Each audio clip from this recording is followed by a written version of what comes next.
The twisted life of a Khorne Berzerker in Warhammer 40k. I remember the weight of the ledger, not the blood, not the screaming that has filled every waking moment of my existence for longer than most civilizations have drawn breath. I remember the ledger first, because the ledger was the last thing that was truly mine, and the mind, even a mind as ruined as the one still flickering somewhere behind these eyes, tends to reach for what it has lost before it reaches for anything else. It was a standard imperial field record, bound in processed hide from a creature whose name I have since forgotten, its pages marked with my own handwriting in a precise, disciplined script that I was once proud of. Every casualty recorded, every resupply noted, every tactical deviation from standing orders annotated with explanation and justification, because I believed then that the truth of a battle lived in its accounting, that a soldier who could not articulate what had happened in precise terms had not fully understood what he had survived. I was meticulous, I was measured. I was, in the language of the officers who trained me in the long years before the galaxy tore itself apart, a credit to the Legion. I do not know where the ledger is now. I do not know if it survived the centuries that followed. It would not matter if it had. The hands that wrote in it are not the hands I carry now. They look the same, covered in ceramite and dried with old blood, but the continuity between that man and this body is a philosophical question rather than a lived experience, and whatever part of me remains capable of philosophy has long since stopped trusting the answers it produces. My name was Khorne Berzerker. I hold that fact the way a drowning man holds a piece of wreckage, not because it will save him, but because it is the only solid thing remaining in a sea that has taken everything else. Khorne Berzerker. I repeat it sometimes in the moments between, the brief terrible intervals when the nails go quiet enough for something resembling thought to coalesce inside the ruin of my skull. The name arrives like a stranger's face glimpsed through smoke, familiar in the way that things glimpsed in fever are familiar, producing recognition without connection, memory without meaning. I know it was mine. I cannot feel that it was mine. There is a difference, and the difference is the distance between the man I was and the thing I have become, and that distance is measured not in kilometers or years, but in a currency I no longer have words for. This is not a story about glory. I want to be precise about that, in the same way I was once precise about everything, because precision is one of the last habits I can still perform when the nails allow it, and because the story of a Khorne Berzerker is told too often in the language of triumph, of savage excellence, of a warrior so far beyond the constraints of ordinary humanity that he has achieved something terrifying and magnificent. That is the lie that the god encourages. It is useful to the god that his instruments believe themselves to be apex predators rather than ruined men, that the thing screaming through the battlefield sees itself as power incarnate rather than a puppet whose strings have been soldered directly into the places where pain and pleasure used to live separately. I have killed things that would drive an ordinary man to madness simply from the sight of them. I have killed things whose names are recorded in texts so heretical that possessing them is itself a death sentence under imperial law. I have killed so many that the number long ago became meaningless, that the individual faces stopped being faces and became instead a kind of texture, the texture of what I do, the texture of what I am. I was not always this. The point of this account, to the degree that anything I produce deserves to be called an account, is to trace the distance between what I was and what I am, to name the stages, to try, in the fragmentary seconds that remain to me, to perform the kind of precise documentation that once defined me, not of battles, but of erasure, the erasure of a man. The slow, methodical, mechanically assisted destruction of everything that constituted Khorne Berzerker, performed not in a single act of violence, but across a span of time so vast that the civilization that created me has since crumbled and been rebuilt and crumbled again, and still the process continues, because it will not stop until there is nothing left to erase, and there is always something left. That is the most horrible truth I carry. After 10,000 years, there is always still something left. The nails are quiet now. They will not be quiet for long. Let me begin at the beginning, in the years when I still believed I understood what I was part of, when the great project of the Imperium seemed like a rational endeavor pursued by men who, whatever their disagreements, shared a fundamental commitment to something larger than themselves. Let me begin in the World Eaters, when the World Eaters were still an army rather than an abattoir, when we were still recognizable as the 12th Legion rather than as the thing we became after Angron, after the nails, after the choices made by men with power far beyond their wisdom. Let me begin, as I said, with the ledger. I kept it for 11 years of active campaign before the change came. 11 years of fleet movements, siege engagements, compliance operations, of everything that constituted the Legion's service during what historians now call the Great Crusade, back when the word crusade still carried within it some implication of a destination, some endpoint toward which all the blood and iron was supposedly aimed. I was a line officer, a captain of the 14th Company, and I ran my company with a rigor that I was told, not without some edge in the telling, bordered on the obsessive.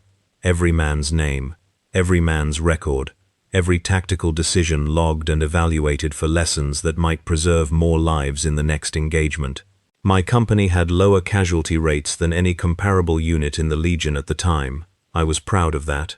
I was proud, specifically, of the fact that the pride was rational, that it reflected genuine competence and genuine care translated into measurable outcomes rather than ego dressed in the language of professionalism. The men did not always love me for it. Some found the record-keeping a reminder of their replaceability, that the ledger would note their passing with the same precise strokes it used for everything else. But most understood, I think, that the care beneath it was real. When Brother Senak Dorthul lost 3 fingers to a misfire on the compliance of Taraxis IV, I did not simply note his incapacitation and requisition a replacement. I visited him in the Apothecarian. I reviewed the conditions that had led to the misfire and issued a revision to our weapons maintenance protocol that was subsequently adopted by 2 other companies. When Brother Veln Chorus died in the close-quarter actions on Yaris Station, I recorded not just his tactical designation, but his home world, his years of service, the names of the 3 brothers he'd named as kin bonds within the Legion. I did not believe, then or now, that this made the deaths acceptable, but I believed it made them witnessed. I believed a death that was witnessed was somehow different from a death that was merely endured. I do not know why I still believe this. It is possibly the most persistent fragment of the man I was, this belief that witnessing matters, that the act of precise attention constitutes something meaningful, even in a universe that has given me extensive evidence to the contrary. I should have abandoned it long ago. I have not. It surfaces in the most incongruous moments, in the middle of engagements where the nails are driving so hard that rational thought should be impossible, and I find some fragment of awareness registering the face of the person I am killing, registering it with something that is not compassion, but is not entirely absent of it either, something that notes the particularity of this individual death. In the same way, a man addicted to counting cannot stop counting even when the numbers have ceased to mean anything. The nails arrived on the Legion like a tide arriving after a storm. We knew they were coming. Word had preceded Angron to the fleet, as word always preceded Angron, not through formal channels but through the particular way that fear travels in enclosed spaces, the whispered conversations that stop when a superior enters the room, the way men who had spoken to survivors of the Primarch's early engagement looked at each other with expressions that communicated volumes without producing a single articulable sentence. Angron was our Primarch. That was the uncontestable fact around which everything else organized itself. He was, by the standards available to the Legion at that time, extraordinary, overwhelming, a figure so far beyond the scale of what any of us could accomplish that simply sharing his genetic heritage felt like a debt we could spend our entire lives trying and failing to repay. We loved him the way soldiers love commanders who are genuinely terrifying, which is to say with a love that contains within it a significant admixture of fear, of helplessness, of the particular vulnerability that comes from having given your life over to a cause embodied by a single figure whose inner life is, by definition, inaccessible to you. What we did not fully understand, in those early days, was how much pain Angron carried. Not metaphorical pain, not the pain of a difficult past or a complicated relationship with his primogenitors, though both of those things were also present. Physical pain. The nails that had been drilled into his skull by slavers on his home world, the butcher's nails, the cortical implants whose barbaric design created a feedback loop in the reward architecture of the brain, such that violence became the only reliable path to relief, such that the cessation of violence brought not rest, but a grinding, continuous agony that made rest itself impossible. Angron had lived with this his entire life. It had shaped him into something extraordinary and something ruined simultaneously, a primarch whose capacity for battlefield violence was unmatched even among his brothers, and whose capacity for anything else had been systematically burned away by a device designed by men who wanted a weapon and cared nothing for what the weapon might have been otherwise. When he came to the Legion, he brought the nails with him. He brought them the way a man who has never known what it is to be free of a burden brings the burden to every place he goes, not out of malice, not entirely out of philosophy, though philosophy was offered as justification, but out of the logic of his particular suffering. If Angron had been freed from the nails, if such a thing had been possible, perhaps he would have made different choices. It is one of the great counterfactuals of the age. Instead, he looked at his legion, at 10,000 soldiers who shared his blood, but not his wound, and he made the decision that the wound should be shared. The nails would be implanted across the legion, not universally, not immediately, but as a direction of travel, as the trajectory along which the 12 Legion would move from compliance force to something else, something that even now I do not have language adequate to describe. The night before my scheduled implantation, I sat in my quarters and I finished every entry in my ledger that had been pending. I did this methodically because it was what I did, because the ledger represented an obligation to my men that I intended to honor fully before whatever came next. I wrote out Senak Dorthul's full service record, which I had been meaning to complete for 3 months. I annotated the tactical report from our last engagement on the moon of Vethran's Crossing, with observations I had intended to include at the time, but had not finished. I reviewed the names of every man currently under my command, 43 at that point, after the losses on Yethis Prime, and I read each name aloud in the silence of my quarters, quietly, not as a ritual but as a practice I had maintained for years, because I believed that the act of naming kept the names from becoming abstractions, kept the men behind them from becoming statistics. I remember stopping on the name of Veln Chorus, the man who had died on Yaris Station, and I remember thinking, with a clarity that felt almost unbearable in retrospect, that I did not know whether what was about to happen to me would leave me capable of this practice afterward. I had read the medical documentation. I understood, in broad terms, what the nails did to the brain's architecture.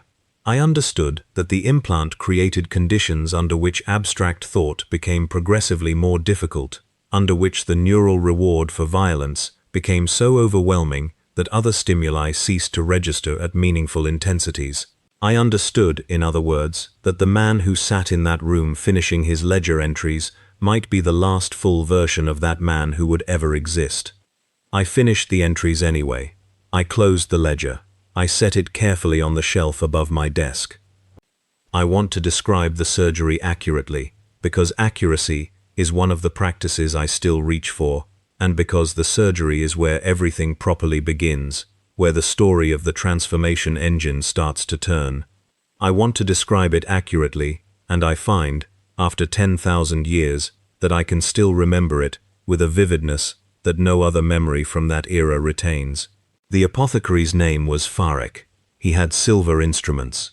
The operating theater was cool, the recycled air carrying the particular flat chemical scent of Legion medical facilities, a scent I have since associated with the last moments of an older version of myself. I was not afraid. I want to be clear about that.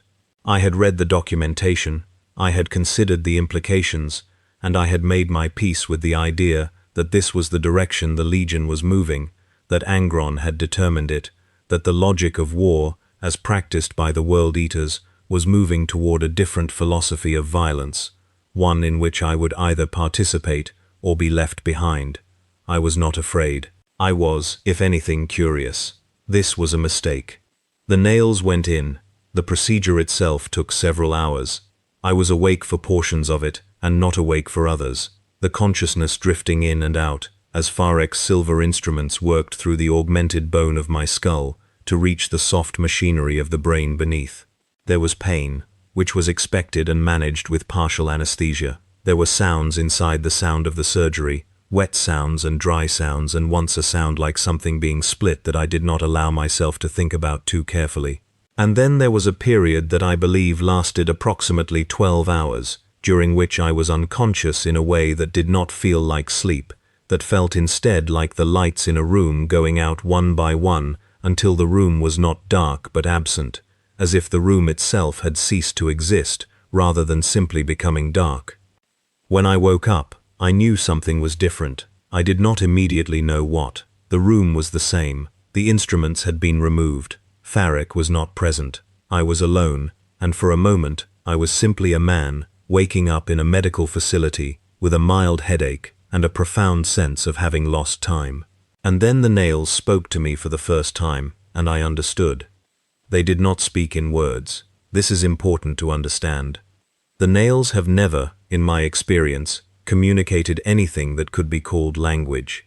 They communicate in sensation, in the modulation of everything else, in the way a tuning fork pressed against a surface changes the sound of everything near it. In the moment after waking, lying in the medical facility with my hands folded on my chest, I became aware of an unease so pervasive and so sourceless that it took me several minutes to recognize it as pain. Not pain in any specific location, pain as a property of existing without purpose, pain as the ambient condition of a brain that had been rewired to experience rest as absence and activity as the only relief from that absence. I sat up. The unease diminished slightly with movement. I noted this. I stood. The unease diminished further. I walked to the facility's small window and looked out at the fleet's interior docking bay, at the machinery and personnel moving through it, and I understood with the clinical part of my mind that was still fully operational, still entirely Karas Vale, that this was the mechanism. This was how it worked.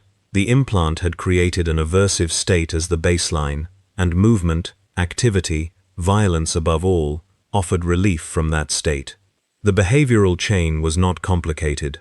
The complexity lay in its relentlessness, in the fact that the relief was temporary and the aversive state was not, in the fact that the only way to interrupt the grinding baseline pain was to do the thing the implant rewarded, and then to do it again, and then to do it again after that. I wrote this down. I returned to my quarters that same day, took the ledger from the shelf, and wrote a precise account of what I had experienced in the 12 hours since the surgery. I wanted a record. I wanted, with the part of me that was still a record keeper, to document this process from the inside, to produce an account that might be useful to someone who came after, who needed to understand what the nails did to the experience of being a person. I wrote with great care.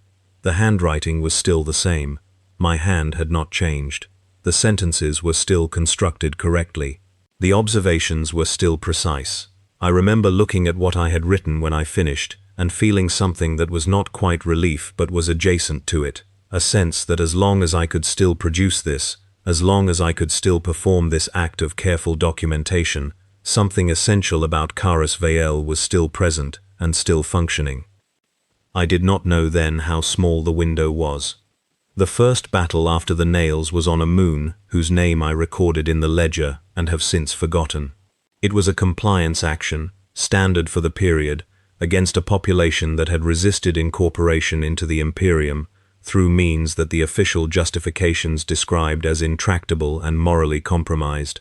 I remember the briefing. I remember the deployment.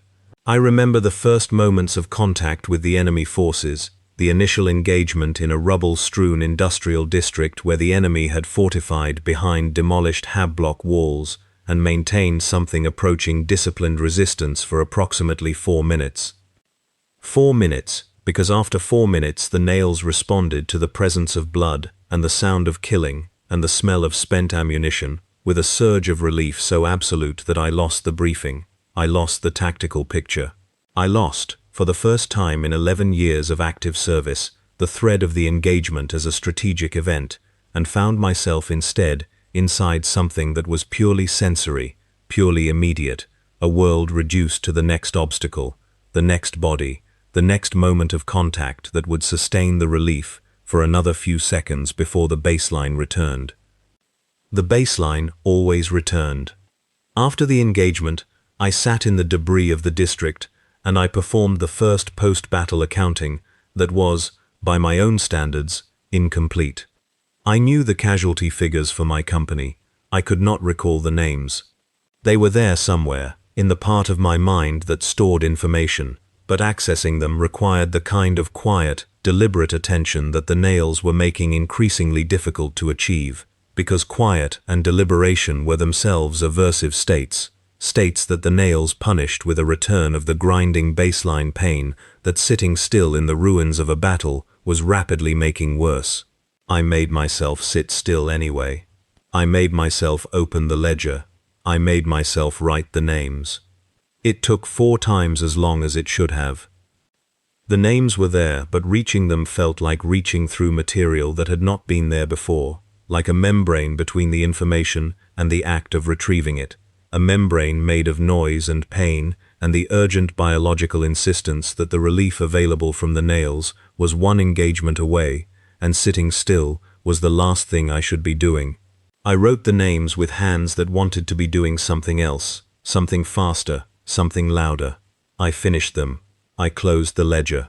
I sat for a moment in the ruins, listening to the legion's sounds around me, the other warriors already moving on to the next position, already searching for the next source of relief, and I understood for the first time what we had become. We had become addicts. The word did not carry the same charge for me then that it carries now, loaded as it is with 10 millennia of retrospect and the knowledge of where the addiction leads. In that moment, sitting in those ruins, it was simply the most accurate clinical term for the phenomenon I was describing, a behavioral loop created by an implant that made a specific class of action the only reliable source of neurological reward. The mechanisms were well understood in the medical literature. The treatment for such conditions in ordinary humans was well understood also. The difference was that the mechanism in this case had been deliberately installed, could not be surgically reversed without catastrophic neurological damage, and was being encouraged rather than treated by every aspect of the environment in which I now lived. I wrote this in the ledger too. The next battle was 3 weeks later. The one after that was 5 days after that. The pace of engagement was increasing. I do not know whether this was tactical necessity, or whether Angron was managing the Legion's new neurological needs with the pragmatism of a man who understood addiction from the inside. Possibly both, possibly neither. By the time the gap between engagements dropped to a matter of days, the question of motive had become less interesting to me than I would have expected, because the nails were making interest itself more effortful. The particular kind of detached analytical curiosity that had defined Karas Vale as a person, the habit of stepping back from events to consider them from multiple angles, to situate them in broader contexts, to ask why as well as what, was requiring more and more conscious effort to maintain, effort that was harder to summon because summoning it meant accepting the aversive state while the nails pushed hard toward behavior that would relieve it. The ledger entries began to get shorter. Not immediately, not all at once. The compression happened the way compression happens in any process governed by degradation rather than sudden rupture, gradually, inconsistently, with periods that seemed to reverse the trend before the trend reasserted itself with renewed force. For the first year after the nails, my entries maintained something close to their original quality.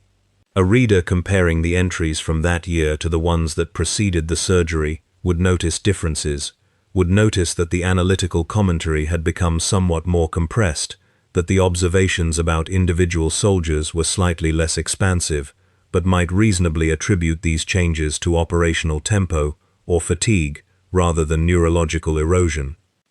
The second year was different. The entries in the second year shortened by approximately 1/3.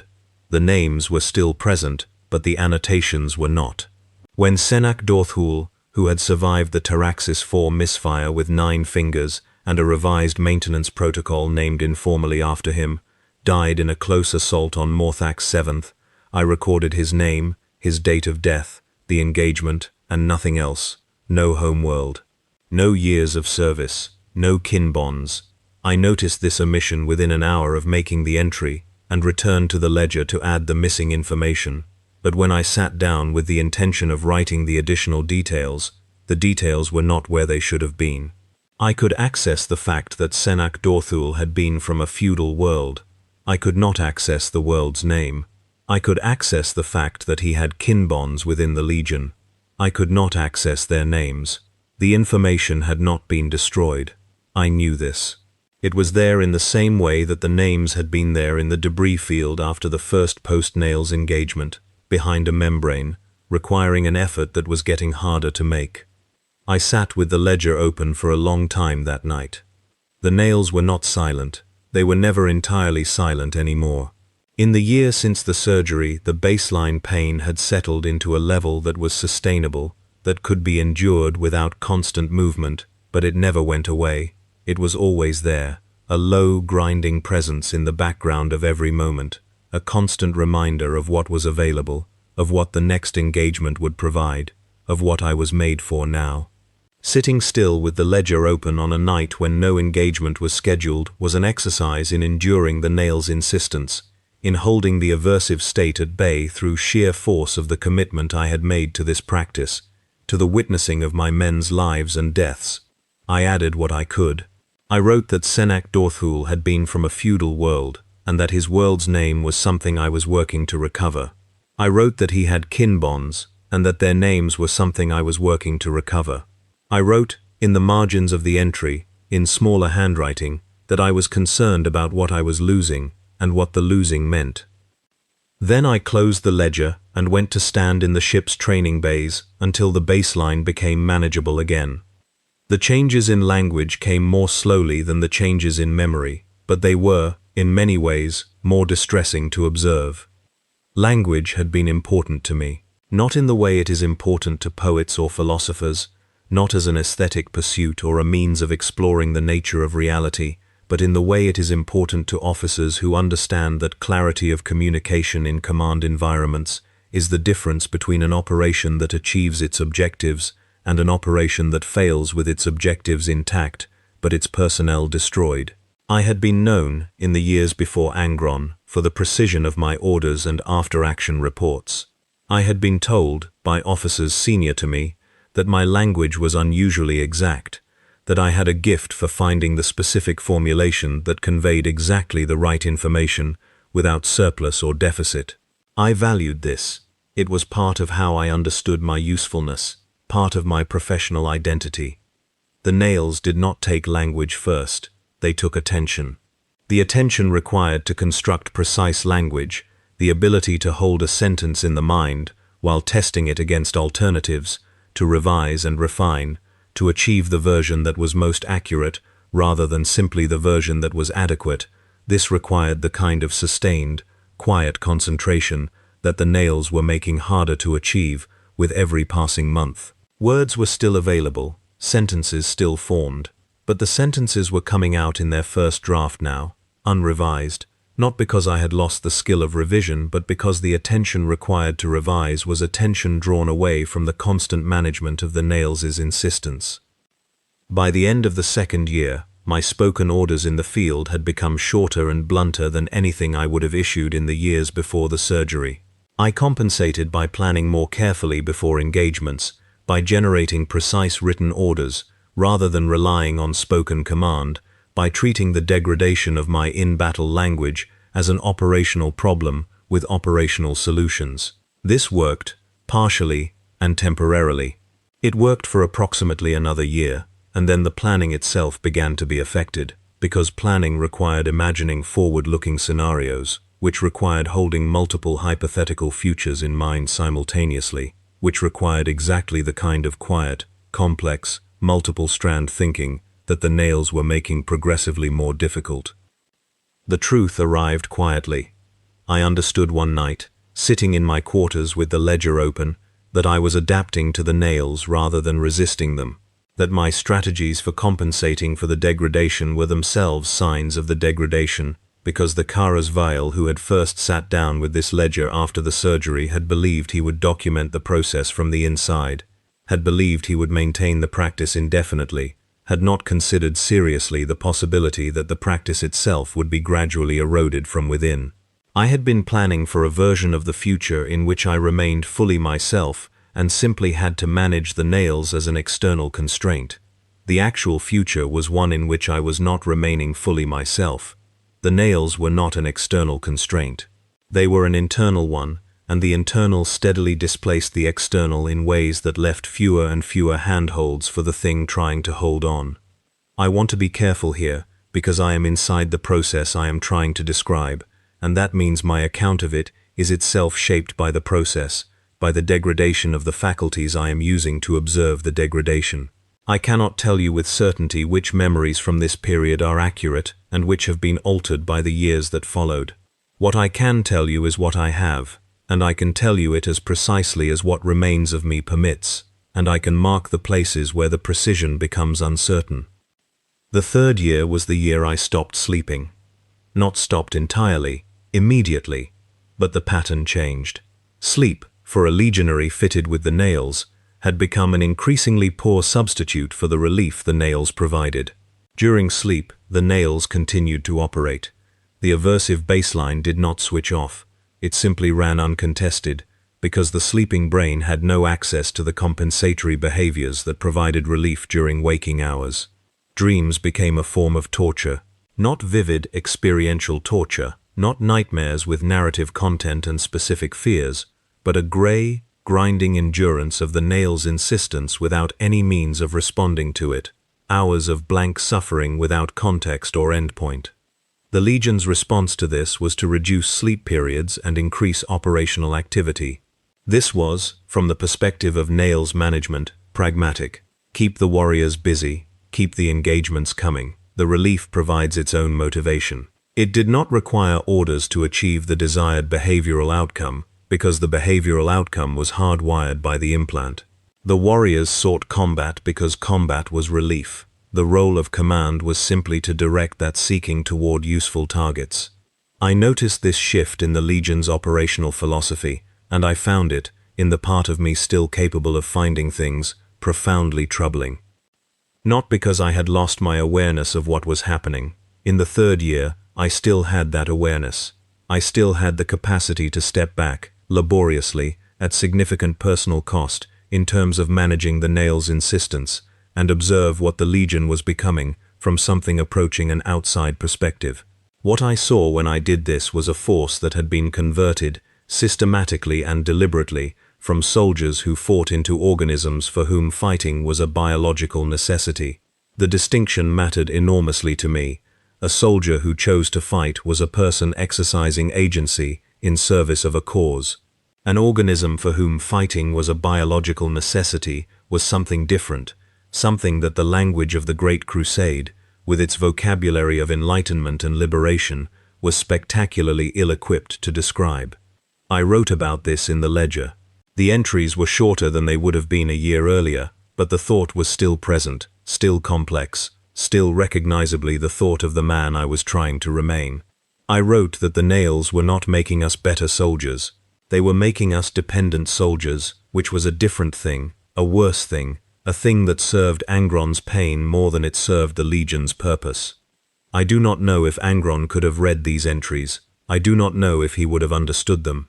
He was a figure of such overwhelming presence and such obvious suffering that the question of what he understood or desired was one that most of the Legion approached with a reverence that precluded critical examination. I did not approach it that way. I approached it the way I approached everything, with careful, documented, annotated examination, and my examination produced conclusions that would have been, I think, unwelcome. But I kept writing. The fourth year. The fourth year was when the Legion stopped being the 12 Legion in any sense that I recognized, and became instead the World Eaters, in the sense that everyone now understands, which is to say, in the sense of an army that existed in permanent, escalating proximity to the condition of frenzy. The nails had been in the majority of the Legion's warriors for long enough now that the cumulative effects were becoming visible in aggregate, rather than just in individual cases. Companies that had maintained tactical formations were maintaining them with decreasing fidelity. Officers who had issued complex coordinated orders were issuing simpler ones. The sophistication of the Legion's engagement was declining as the ferocity was increasing, a trade that from a pure lethality standpoint could look like a wash or even a net gain, but that from the standpoint of what made us a legion rather than a horde was an unambiguous loss. I said this to my senior sergeant, a man named Torvus Geln, who had taken the nails a year before me and was therefore further along the curve. I said that I was concerned that we were losing capacity. He looked at me with an expression that I had been seeing increasingly on the faces around me, an expression that was not incomprehension exactly, but something adjacent to it, as if the sentence I had produced had arrived in a language that was technically familiar, but had become, through disuse, almost inaccessible. He said that he did not understand what capacity I thought we were losing. He said we were killing more effectively than we ever had. He said the numbers proved it. I realized then that the numbers had stopped meaning what I thought they meant. For 11 years before the nails, the casualty figures I recorded in my ledger had been measures of efficiency, of how well I was doing my job, of how much of what I valued, my men's lives, I was managing to preserve, while still achieving the Legion's objectives. After the nails, the casualty figures were starting to mean something else to the men who read them, something closer to proof of violence's presence than to evidence of violence's management. We were killing more. We were also losing more. The ratio was shifting, and the shift was in the direction of a force that won through overwhelming biological commitment rather than through intelligent application of force. I did not see this as progress. Torvus Geln looked at me with that almost incomprehension, and I understood that he did not see it as anything at all. The ledger entries from the 4th year are the last ones that I would characterize as fully analytical. They are shorter than those from before the surgery, more compressed, less capable of the extended chain of reasoning that the earlier entries sustained. But they are still entries that argue, that examine, that produce conclusions based on premises and then test those conclusions against observations. They are still, in the most important sense, mine. By the 5th year, the entries were notes. Not arguments, not analyses, just notes. A name, a date, sometimes a word or two of context. The richness that had defined the practice was not gone entirely, but it had contracted to the point where the form was preserved, while the content had been largely evacuated. I kept the ledger, I kept making entries, because the practice had become something close to ritual at this point, a behavior maintained through repetition, rather than through the conscious appreciation of its purpose. I understood this even as I did it. I watched myself perform the diminished version of the thing I had once done fully, and some part of me noted the performance with the same precise attention I would have brought to any other data point. Nothing was as it seemed. The war that the Great Crusade became was not a war of illumination. I knew this. I had known it for years, with increasing certainty, as the gap between the stated purposes and the actual conduct widened to the point where one had to perform deliberate ignorance to continue connecting them. But knowing a thing and having the emotional resources to respond to knowing it are not the same. The nails were making it harder to have emotional responses that were not directly connected to combat. Grief, which I had once experienced cleanly and carried in a way that did not prevent function, was becoming something I could access only in the increasingly rare moments when the nails were quiet enough to permit it. Concern, which had once organized my entire professional life, was becoming a word I recognized, rather than a feeling I could reliably produce. I grieved for Senac Dorthul, finally, 5 years after his death, in a moment between engagements when the nails happened to be quiet and the memory of him surfaced with sudden clarity, not the later memories, the ones after the nails, but an early one, from before, of him demonstrating a weapon maintenance procedure to 3 younger brothers with the particular combination of precision and patience that had made him valuable. I held that memory for as long as I could, and I noted that holding it felt like holding something that was actively trying to leave, that the nails were already beginning to fire again, that the window was closing. I wrote his name in the ledger that night, just his name. I wanted it there. I wanted it witnessed. Then the nails fired, and I went back to the work. The heresy came. I will not describe the heresy in full, because this account is not a tactical history, and because the heresy, as it was experienced from inside the World Eaters, is not a story that resolves into coherent narrative. It resolves into sequence. Events occurred, lines were crossed, allegiances became impossible and were abandoned, and were replaced with different allegiances that were equally impossible but differently so.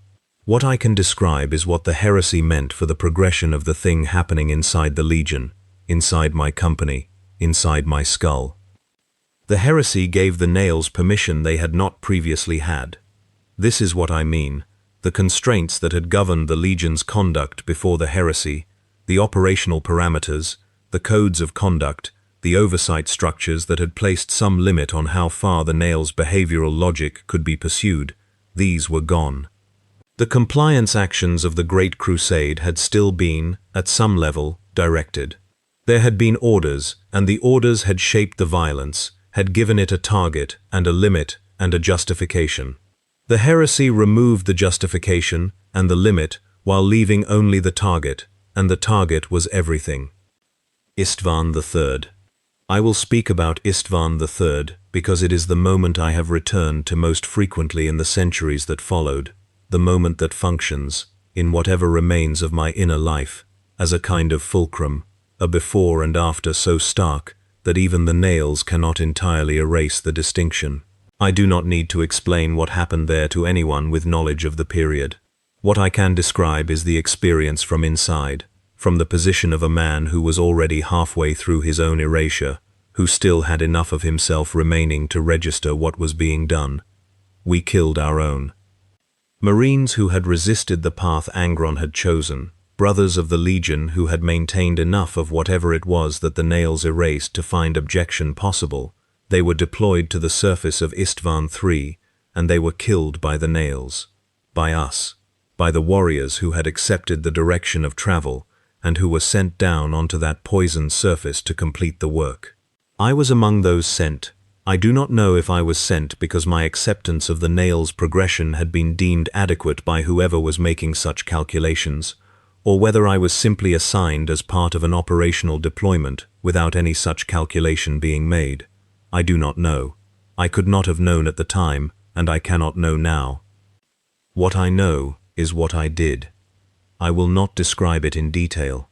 The ledger from that period contains no entry for Istvan III, and I believe this is because the man who kept the ledger could not find a way to account for what had happened there in the language of precise, witnessing documentation that the ledger represented. To account for it would have been to witness it. To witness it would have been to be fully present for it. I think the part of me that kept the ledger chose not to be. This was, in retrospect, the beginning of the end of the ledger. The entries stopped shortly after. Not immediately, not all at once, but the momentum was broken. The practice that had been maintained through the first and second and third years of the nails, maintained through increasingly difficult circumstances against the increasingly powerful opposition of the implant's demands, had found something it could not accommodate and had stopped. I kept the ledger. For many years afterward I kept it, carried it through engagements, kept it secured in the same compartment of my armor's storage where it had always been. But the entries were finished. The last entry I ever made was a name, not the name of one of my men, a name from before everything, from a time before the Legion, from the home world I was already struggling to remember clearly. Someone who had existed before Karas Vale became a line officer. Someone who had known me when I was something more basic, more ordinary, more replaceable by other human beings. I have tried, in the time since, to recover that name. It is one of the things I reach for in the moments between engagements, when the nails allow something like reaching. I cannot find it. Whatever the name was, it is now behind a membrane so thick and so old that it might as well be solid stone. The decades after Istvan were the most complex phase of my degradation. complex, because they were the period in which the remaining self-awareness began to operate in an increasingly different temporal register. Before the heresy, the awareness of what I was losing had been roughly contemporaneous with the losing. I had noticed each stage of erasure close to when it happened, had been able to track the process in something resembling real time. After the heresy, the awareness came later, sometimes much later, arriving in retrospect rather than in observation, in the gaps between engagements where something behind my eyes would surface and look around at the current state of things, and realize, with a shock that was duller each time but never entirely absent, that more had been taken than had been noticed going. The moments of surfacing became the primary experience of consciousness. This is how I would describe the following decades, as a succession of brief surfacings, each one separated from the last by intervals of varying length, during which I was not, in any meaningful sense, present as a person. During the engagements, the nails were running the body. The body was doing what the nails rewarded. The body was extraordinarily good at it by this point, shaped by decades of the implant's refinement into something that was lethal and durable, and almost entirely mechanical in its violence, a system that had been optimized through constant iteration to perform exactly one function at the absolute highest available level. The body during combat was not Carus Vile, it was the nails in a suit of armor. Carus Vile surfaced afterward. For seconds, for minutes if the interval between engagements was long, and the nails were cycling through their post-engagement quiet, rather than immediately building toward the next aversive baseline. In those seconds and minutes, something that still recognized itself as me would look out through the same eyes that had just finished doing whatever the body had been doing, and it would take a kind of inventory. What is here? What is gone? What has changed since the last surfacing? The inventory was always shorter than the previous one. The available items were always fewer, and the specific character of the loss was not a general dimming but a selective one. The things that had been most specifically Carus Vale were going fastest: the analytical habit, the meticulous documentation instinct, the care for individual names and histories. These were the things the nails most effectively suppressed, because they were the things most opposed to what the nails rewarded. What was left longer, counterintuitively, was the awareness of loss. I had expected, as the years passed, that the awareness of what I was losing would itself erode, that eventually the surface would flatten out and become featureless, that the brief windows of self-recognition would close, and there would simply be the body and the nails and nothing that registered the absence of anything else. This has not happened. After 10,000 years, it still has not happened. There is still something that surfaces in the moments between and looks around at the wreckage and registers it as wreckage. I cannot explain this. I have tried to understand it as a function of the particular manner in which the brain has been modified, as some artifact of the nail's interaction with the augmented Astartes biology, as the persistence of something too deep or too structural to be fully eroded. I have not reached a conclusion that satisfies me.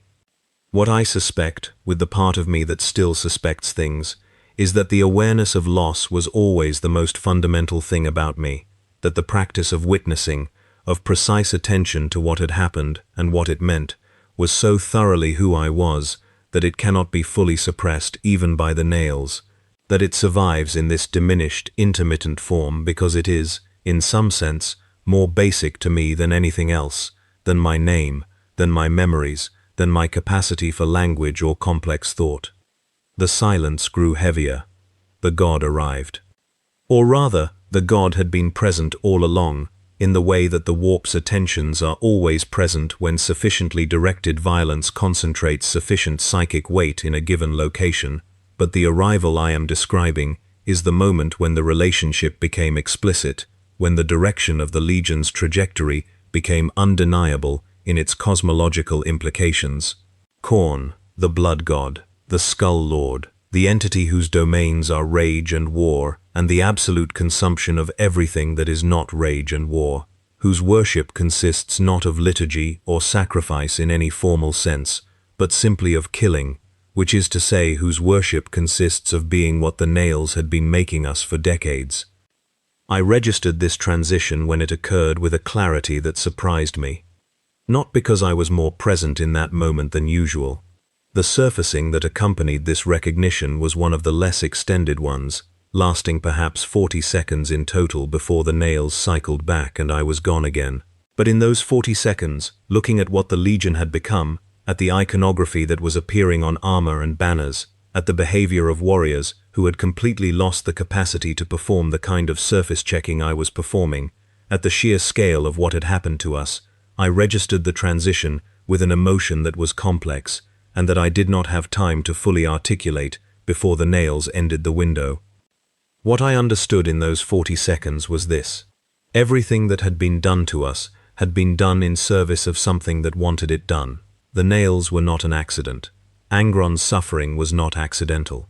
The decisions that had been made about the Legion's direction of travel, decisions that had seemed, at the time of the implantations, like the decisions of men operating within the logic of a particular philosophy of war, were also, from another angle, the decisions of a cosmos shaping its instruments. We had been harvested. The whole Legion had been harvested, and the harvest had been going on for longer than any of us had realized, and the God who was harvesting us was not interested in what we had been, only in what we could be made to be. And what we could be made to be was this: a weapon for an entity that did not distinguish between its weapons and its worshippers, that did not distinguish between service and sacrifice, that did not, in any sense that mattered, distinguish between anything at all, because distinction was itself a cognitive operation that Khorne's domain had no use for. The nails fired. The body went back to work. The centuries after the heresy dissolved into a pattern. I want to describe this pattern without making it seem less terrible than it was, because the horror of it is precisely in the pattern, in the repetition that made each individual iteration invisible within the aggregate. The Legion attacked. The Legion killed. The Legion moved through human and inhuman populations with the relentlessness of a geological event, not with the intelligence of a military force pursuing strategic objectives, but with the logic of the nails and the God who had claimed the nails, which is to say with no logic at all, only with appetite. I was in the body that was doing this. I was in the body for all of it, but I was not, in any meaningful sense, experiencing it as a participant, because the experience of participation requires a continuity of self that the surfacings did not provide. I experienced it in fragments, in the 40-second windows and the 2-minute windows, and the rare extended periods that might stretch to 10 or 15 minutes when conditions allowed, and in each window, I experienced the disorientation of a person waking in a situation they cannot remember entering, which is to say a person who has been somewhere else while their body was doing things. The body was always doing things. A century after the heresy, in a window of perhaps 3 minutes that I experienced somewhere in the ruins of a world I no longer know the name of, I tried to say my name out loud. I want to describe this moment carefully, because it is one of the most precise memories I retain, precise not in its external circumstances, which I cannot reconstruct, but in the quality of its inner experience. I was in the ruins. The body had been doing what the body did. There was a quiet between engagements, the brief post-battle quiet, when the nails had delivered their reward and had not yet begun building the aversive baseline back toward the next threshold. I was present. I was Karas Vale in a way that I could recognize. And I thought, clearly and deliberately, that I wanted to say my name, that the act of saying it aloud was the kind of anchoring practice that the part of me which still cared about anchoring wanted to perform. I opened my mouth. The sound that came out was not my name. It was not nothing. There were sounds. But the sounds were not organized in the way my name was organized, were not the sequence that my name required, were something else, something that was in the general vicinity of the name's sounds without being the name. I tried again. The result was similar. I understood, standing in the ruins of that nameless world, that the language centers had been affected more severely than I had previously assessed, that what had seemed like occasional difficulty was in fact a more advanced deterioration than I had been willing to acknowledge, that the membrane between the stored information and the capacity to express it had become in some domains close to impassable. I stood in the ruins, and I did not speak my name, and I waited until the nails ended the window and the body went back to work. The next surfacing was shorter. 2 centuries passed, then 3, then 5. I would say the time passed quickly, but time did not pass for me, in the sense that it passes for a conscious entity, experiencing its passage. Time passed for the body. For whatever remained of me, time was a series of disconnected instants with incalculable gaps between them. Gaps that registered only as gaps when I surfaced to notice them, and then only as gaps rather than as duration, because the duration was not experienced, only the discontinuity was.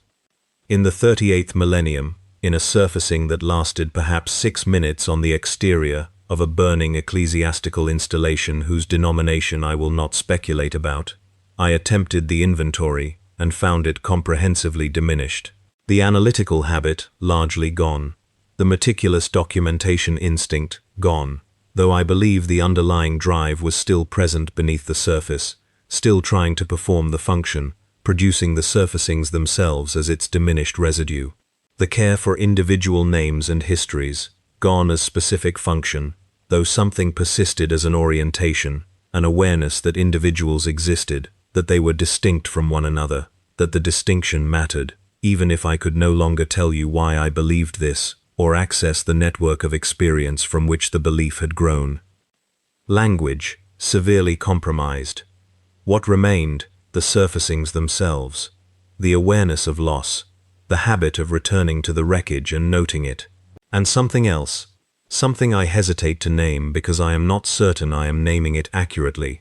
Something that felt like the desire to have been different, to have found a way to maintain the things that were gone.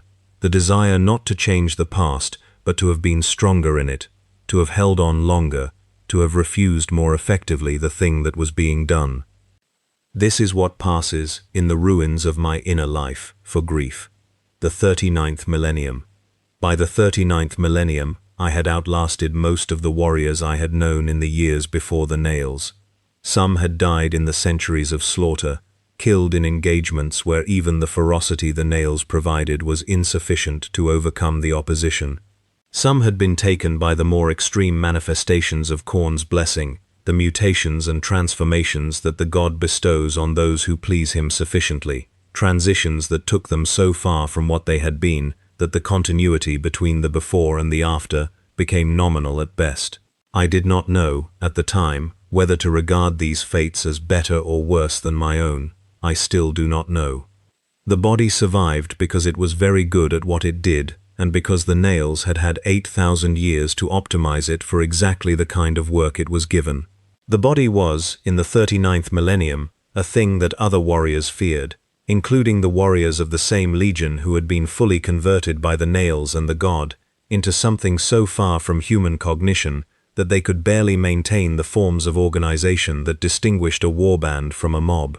Even among these, the body carried a reputation. Not a reputation for intelligence or for leadership or for anything that the original Khorne Berzerker would have recognized as worthy of regard. A reputation for lethality, a reputation for duration. A reputation for being the kind of thing that everything tries to kill and nothing manages to kill, not because it is somehow protected, but because the optimization of 8,000 years of continuous engagement has produced a capacity for surviving violence that exceeds the capacity for violence that most things can bring to bear. I was, by this point, the weapon they had intended to make. I was not blind to the irony of this. Whatever remained of Khorne Berzerker could still recognize irony, could still perform that particular cognitive operation that notes the gap between intention and outcome, between what a thing was supposed to be and what it turned out to be. The irony was not pleasant, but it was there. I had spent the early post-implantation years documenting my resistance to the nails optimization, arguing in my ledger against the direction of travel, refusing as long as I could to simply become the weapon. And the weapon I had become was in many ways defined by that resistance, shaped not only by the nails but by the specific form that the nails had taken in a person organized the way I was organized, the person with the analytical habit and the documentation instinct and the care for names. The resistance had shaped the weapon in ways that made it different from the other weapons. though not in ways that made it less of a weapon. The 41st millennium arrived. I know this only in the approximate, reconstructed way that anything can be known from the position of someone who experiences time in the fragmented manner I have described. The 41st millennium is a designation imposed on my experience from outside, not a temporal location I felt myself crossing. But the coordinates of the age are recognizable in ways that the surfacings, when they occur, allow me to register.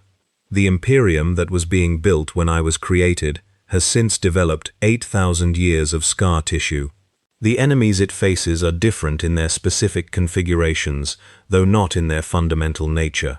The galaxy that the Great Crusade was trying to unite has been divided and darkened by forces that the Crusade itself, in some of its choices, helped to create. We are in this galaxy still. The World Eaters are in this galaxy. The body I carry is in this galaxy, serving a god it cannot conceptualize in a crusade it cannot follow, for a reason that has been burned from every part of it that could ask why. I do not know why we fight now.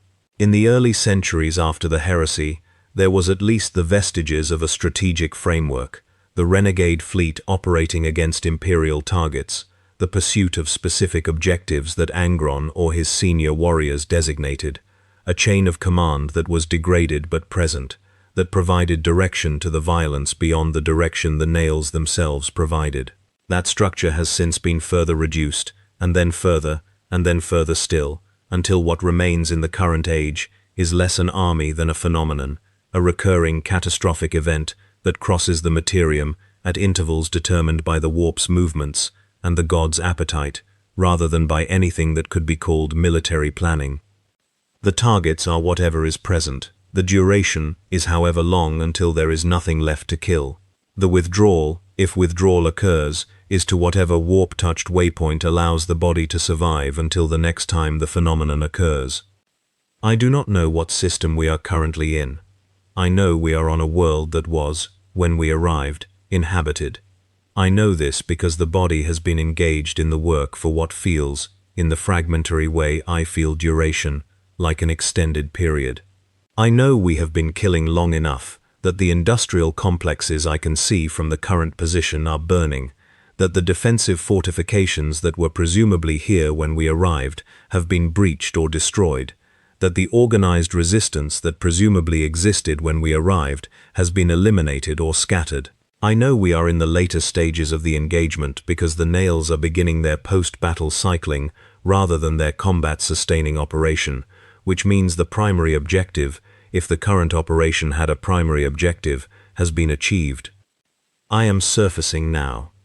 This surfacing feels different from the most recent ones, feels like one of the longer ones, rather than a brief 40-second window. I do not know why. The nails are present but cycling, not pushing hard in either direction. The body is standing in what appears to have been a residential structure, now reduced to its load-bearing elements, with fire visible through the gaps where walls used to be. The smell is the smell of burning that contains within it the specific signatures of burning wood and burning plasteel and burning organic material, the last of which is the smell I have been smelling for 10,000 years, and which I register now as simply a property of the environment, rather than as something requiring a response. I am standing in the ruins, and I am present, and I am taking inventory. Name, I know it, Caris Vale. I hold it for a moment and feel the strange quality of its familiarity, the way a sound you have heard for so long becomes almost meaningless without losing its recognizability. It is still my name. I cannot feel that it is my name. I know it is. Home world, gone. Whatever world produced the boy who became the man, who became the officer, who became, this is not accessible. I have reached for it in every surfacing for centuries and found nothing. It is not behind a membrane. It is simply absent. The ledger, gone. Lost at some point in the past several centuries. I do not know when. It was not a single loss with a specific moment I can identify. It was there, and then it was not, and the not came to my attention during a surfacing several hundred years ago, and I noted the absence with something that was the residue of grief, and then the nails fired, and I could not note it anymore. The practice of witnessing, diminished but present. It is what is happening right now, in this surfacing, this account of what remains, this inventory of the inventory. The men I commanded, their names are gone. Senak Dorthul is a sound without a face now. Veln Chorus is a feeling without a name, an absence without specificity. Torvus Geln is gone more completely than either. Everyone I tried to hold is gone. What remains, this, the surfacing, the noting, the reaching. I want to describe the world from inside this surfacing, because the practice of description is the last surviving form of the documentation habit, and because the world is present and available for description, and I have, right now, the capacity to perform the act. The fire is orange and yellow where it is burning clean, and darker where it is burning through materials that resist burning. The structure around me is made of something I would once have been able to categorize precisely, but can now only describe in general terms as processed stone of some kind, the kind of material that is used for structures intended to be permanent, but that is no more resistant to sufficient violence than any other material. The air is thick with particulates that the armor's filtration is managing but not entirely eliminating. There is a sound, distant but present, that is the sound of the last stages of an engagement somewhere beyond the visible horizon, the sound of the nails driving other bodies through other structures in the performance of the same function that this body has been performing until now. I can hear the sound and I am aware of what it means, and I am aware that when the nails cycle through their current phase and begin building the aversive baseline toward the next threshold, the body will move toward that sound with the same biological compulsion that has governed its behavior for 10,000 years. I am aware of this, and I cannot change it. I have not been able to change it for a very long time, possibly for the entirety of the time since the nails went in. Possibly, I was never able to change it, and the documentation of resistance was itself a thing the nails allowed, as it did not interfere with the primary function. I do not know. The fire is orange. I want to say something to the person who was my commanding officer before Angron. His name is also gone. But I remember the shape of him, the way he stood in briefings with his arms crossed and his eyes moving constantly, the habit of scanning that characterized him, the particular quality of his attention when something was being presented that he disagreed with. I remember the feeling of being seen by that attention, of having my tactical proposals examined by a mind that was genuinely trying to evaluate them on their merits, rather than on the basis of hierarchy or preference. I remember valuing that. I remember thinking that this was what the Legion was for, at its best, this kind of rigorous, honest examination, in service of something worth serving. I want to say to that man who is gone that I documented what happened, that I tried to account for it, in the precise terms that both of us valued, for as long as I could. That the documentation failed not because I stopped trying, but because the instrument of documentation was destroyed. That what I preserved, for as long as it could be preserved, was genuine. That the care was real even when the capacity to express it was narrowing. That his name, which I cannot recall, was written in the ledger that I no longer have. I do not know if this matters. I do not know if anything I have thought in these surfacings over the past 10,000 years has mattered in any sense that could be measured. The God does not care about this. The God cares about the blood and the skulls, the absolute aggregate of violence, the rising total on whatever terrible celestial ledger Khorne maintains. The God does not distinguish between Karas Vale's surfacings and their absence. The God does not distinguish between a weapon that still carries within it a diminished remnant of a man and a weapon that has been fully evacuated. The God is not interested in the distinction. But I am. Even now, even in this diminished form, even with the vocabulary reduced and the memory nearly empty and the analytical habit functioning only in these brief intermittent windows, I am interested in the distinction. I insist on it, not because it changes anything, not because my insistence produces any outcome that matters to the conduct of the war, or the satisfaction of the God, or the survival of anything or anyone. I insist on it because insisting on it is the last thing that is specifically Karas Vale, and because the part of me that documented everything, that insisted on precise accounting, that believed witnessing mattered, cannot stop doing the thing it was built to do, even when the thing it is doing is witnessing its own destruction. The nails are beginning to build. I can feel the baseline starting to rise, the familiar grinding beginning its slow climb from the post-combat quiet toward the threshold that will send the body moving. The window is closing. I have perhaps another few minutes, and I want to use them well, in the way that a person who knows they are about to lose the ability to speak tries to use the remaining time, not necessarily to say anything profound but simply to speak, to exercise the faculty while it is still available, to resist the silence for a moment longer. Let me describe what I remember best. I remember the ledger most clearly of anything. I have described this already. I remember the first surfacing after the nails went in the medical facility, with the clean air and the recycled smell and the particular quality of the light through the small window. I remember the first battle after the nails, not its tactical details, which are gone, but the sensation of losing the tactical picture, the specific quality of that loss, the moment when the engagement ceased to be an event I was managing and became instead an event I was inside, that was inside me, that was running through me, rather than being directed by me. I remember writing the name of someone from before everything in the final ledger entry, though I cannot recover the name. I remember something from before the Legion. This is new. This is not something I have accessed in the most recent surfacings. It is fragmentary, and I cannot be certain of its accuracy, but it is present, a memory from before the gene crafting, before the selection, and the augmentation, and the induction into the 12 Legion. A world. Gravity slightly different from standard, the particular proprioceptive adjustment that accompanies a gravity differential, the way the body distributes its weight differently when the pull is not the pull it was calibrated for. A sky, not a void, not the interior of a ship, not the artificial horizon of a hive city, but an actual sky, with weather moving through it, with the specific texture of atmospheric phenomena I cannot name precisely, but can feel the memory of feeling. Someone in that memory, not the commanding officer, earlier than that.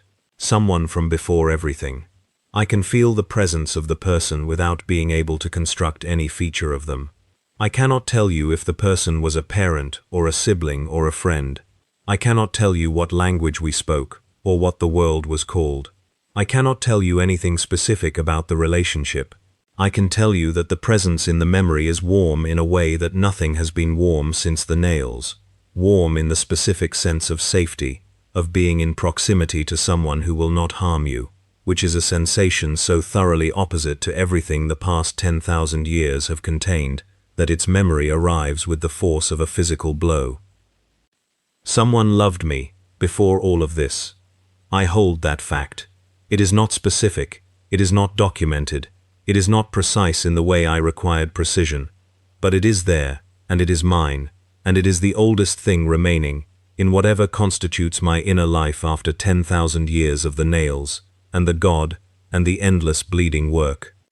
Someone loved me, and I loved them, and those two facts were burned from my memory long ago, but not burned from wherever memories are stored before they become memories, not burned from the place in the body that holds things too basic to be described as knowledge, and they are present now, in this window, and I am noting them with everything that remains of the meticulous, precise, witnessing capacity that made Karas Vale who he was. The nails are building faster. There is a world burning outside these ruins. There are warriors of the God moving through that world with the focused, biological certainty of a force that has no doubt about what it is doing because it has no capacity for doubt, no capacity for the kind of self-questioning that I am performing right now, no capacity for any of the things that the nails remove and that I have been trying, for 10,000 years, to hold onto in their diminished forms. They are the complete product of the process. I am the incomplete product. I am the weapon that still has fragments of the man inside it, fragments that do not improve the weapon and do not survive the engagements any better than the fully converted weapons do, that serve no function except the function they are performing right now, in this window, before the window closes. The silence is absolute here. The fire is distant. The particular quiet of a world that has been comprehensively occupied by an overwhelming force is the quiet of a thing that has lost the capacity for organized response, that continues in the forms of life, burning, structural collapse, the movement of survivors through rubble, but has ceased to function as a society, as a collective entity capable of determining its own fate. I have been in this quiet many times. I am in it now. It is the quiet that follows every engagement, that exists for as long as the nails post-combat cycling allows me to experience it, and then it ends, and the cycle begins again. Let me say something about Angron. I have thought about Angron in these surfacings more than I have thought about anything else except the ledger and the nameless person from before everything. I have thought about him with the analytical capacity I have remaining, trying to perform the kind of examination I would have performed in the years before the nails, trying to reach a judgment that is accurate rather than comfortable, trying to understand what he was and what he did and what those two things meant. Angron was a victim. I want to be precise about this without allowing the precision to serve as an excuse. Angron was a victim of the nails, which were installed by men who wanted a weapon and were indifferent to what the weapon might have been without them. Angron was a victim of a cosmic arrangement that placed a being of his particular capacities into a situation of his particular kind of suffering and left the suffering unaddressed for reasons that I do not know and cannot speculate about without moving beyond what the available facts support. Angron's suffering was real. I believe this. The nails are real, and I know what they do from the inside, and I know that Angron had them longer and in a more destructive form than I do, and I know that the grinding baseline they produce is not metaphorical. And Angron chose to share the wound, not out of malice. I do not believe it was out of malice. I believe it was out of something more like the logic of misery, the logic that says, if this is what I am, then let this be what we all are. If this pain is the condition of existence, then let the existence be organized around the pain, rather than around the pretense that the pain is not there. I understand this logic. I can see it from the inside of its consequences. I understand why a being in Angron's specific kind of suffering might arrive at this conclusion. And it was still wrong. He made us into this. Whatever he intended, whatever the logic was that brought him to the decision, the outcome was this, was the thing I am, was 10,000 years of diminishing windows and disappearing names, and a ledger that no longer exists, and a homeworld that cannot be remembered, and someone warm from before everything, whose identity has been burned away, and who I will never be able to name or mourn in any specific terms. He made me into this. I am not angry. I want to be clear about that because it would be easy to assume anger, given everything I have described, and because anger is a simple and available response to injustice that has the advantage of being energizing and the disadvantage of being imprecise. I am not angry. What I am is something for which I do not currently have adequate language, something in the register of grief, combined with the particular quality of clear-eyed recognition that does not look away, that does not seek comfort in blame or in the compression of complexity into a simpler story. I am someone who knows what was done to him and has spent a very long time with that knowledge and has arrived not at acceptance but at something that lives alongside it. The nails are almost at threshold. I have perhaps 30 more seconds of this, possibly less. The body is already beginning to move, the earliest stages of the combat orientation that precedes engagement, the shift in posture and attention that happens before the conscious mind, such as it is, gives any instruction. The body knows what is coming. It has known what is coming for 10,000 years. The body is very good at knowing what is coming. I want to spend these 30 seconds well. What would Karas Vile have written in the ledger, if the ledger were here? If the hands were still the hands that could write what the mind was thinking, rather than hands that have been making the ledger's continued existence irrelevant for centuries.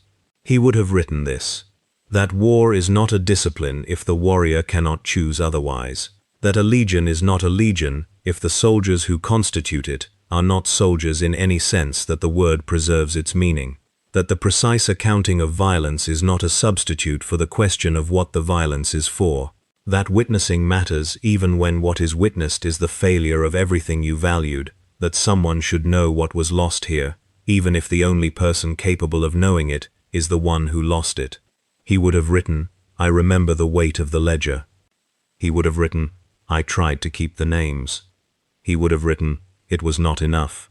He would have written all of this with the precise, careful handwriting that he was once proud of, the sentences constructed correctly, and the observations accurate, and the accounting complete.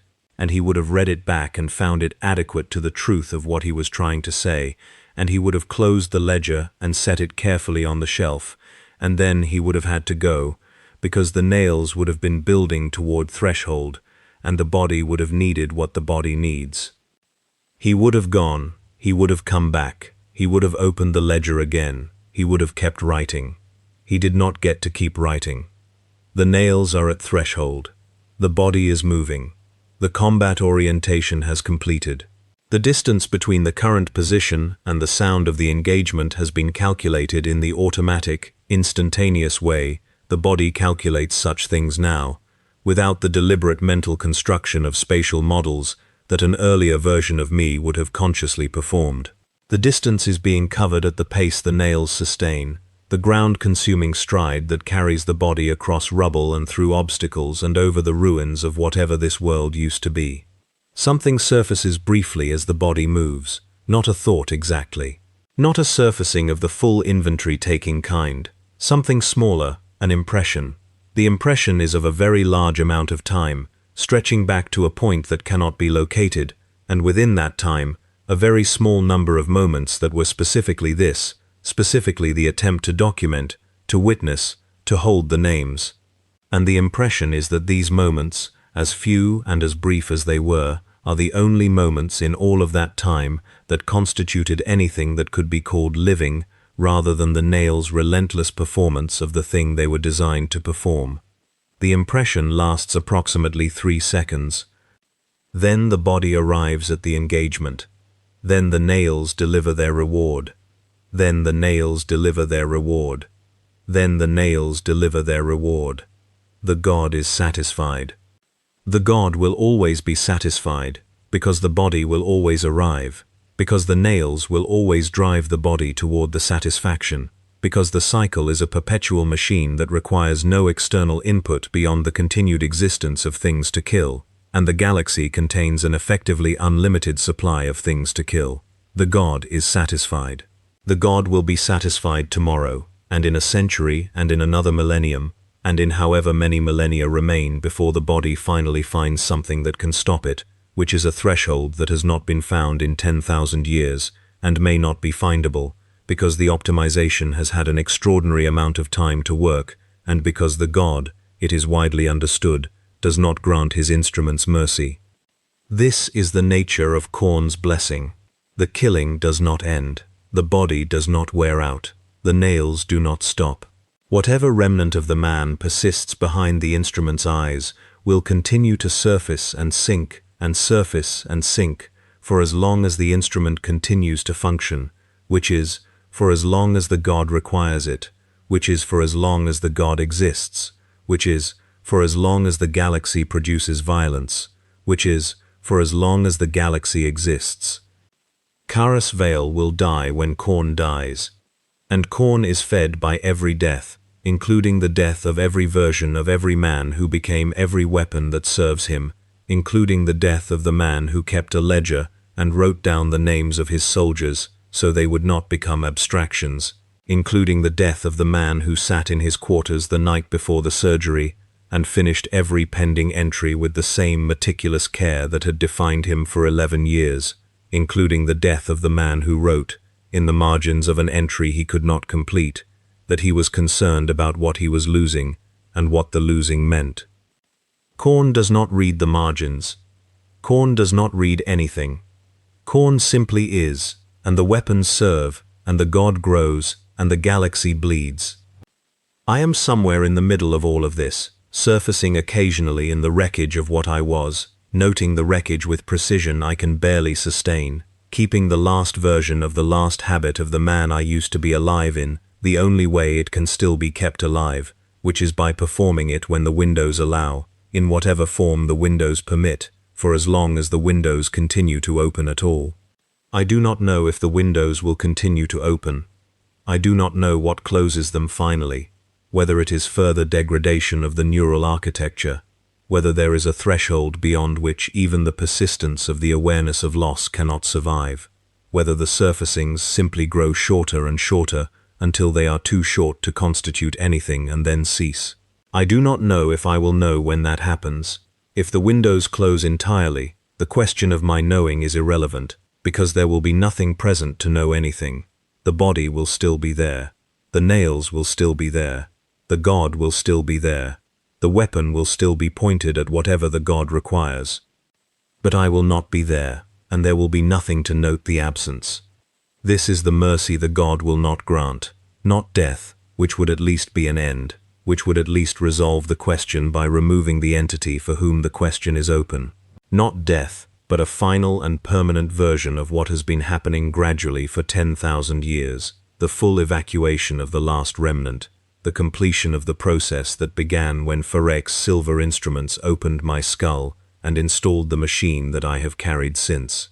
The full conversion of what was Karas Veil into an instrument so thoroughly the gods that the question of what else it might have been is not even a question that the instrument can any longer pose. That is the end that is coming, not a battle death, not a warrior's conclusion, a quiet, internal extinguishing, happening in the middle of an engagement or in the post-combat cycling, noticed by nothing except perhaps the brief shortening of the window before it closes for the last time, and then not noticed at all. I am not there yet. The window, right now, is open. I am using it to do what I have always done in windows, which is to note what is here and what is not, to perform the practice of precision in its most diminished surviving form, to maintain the habit of witnessing even when what is being witnessed is the final stages of the habit's own extinction. The world outside this window is burning. The body continues its work. Somewhere in the universe there is a star, probably, around which a world orbits, probably, on which I was born, into a family that held me, and a sky that I saw as a child, and a gravity that felt different from standard, in a way my body still remembers, in the proprioceptive sense, in the body's memory, rather than the mind's. That world has a name I cannot recover. The person who held me has a name I cannot recover. The ledger that held the names I tried to keep has been gone for centuries. The last entry in the ledger was a name I cannot recover. What I have is the having tried. That is all. That is everything. That is the total remaining content of the life of Karas Veil, 12 Legion, 14th Company, line officer, keeper of records, man who believed that precise attention to what had happened and what it meant constituted something worthwhile, even in a universe that provided limited evidence for that belief. The total remaining content is the attempt to keep the names, the attempt to document from the inside what was happening to the inside, the attempt to hold on to the analytical habit and the care for individuals and the precise language and the practice of witnessing, to hold on for as long as possible, and then to mourn accurately what could not be held. The nails are quiet for another moment. Just another moment. I am Karas Veil. I kept the ledger. I tried to hold the names.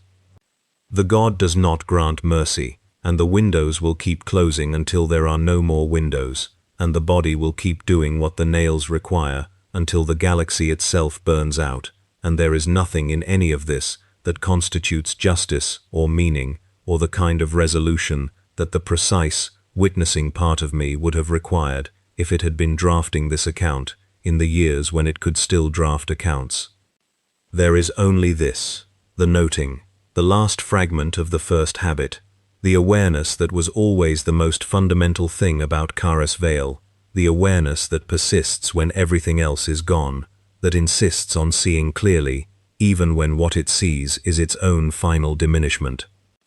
The awareness that knows this is what was done, and that it was wrong, and that the wrongness is documented nowhere except here, in the vanishing interior of an instrument serving a God who consumes the very possibility of documentation. The awareness that there was a man before there was a weapon. The awareness that the man had a name.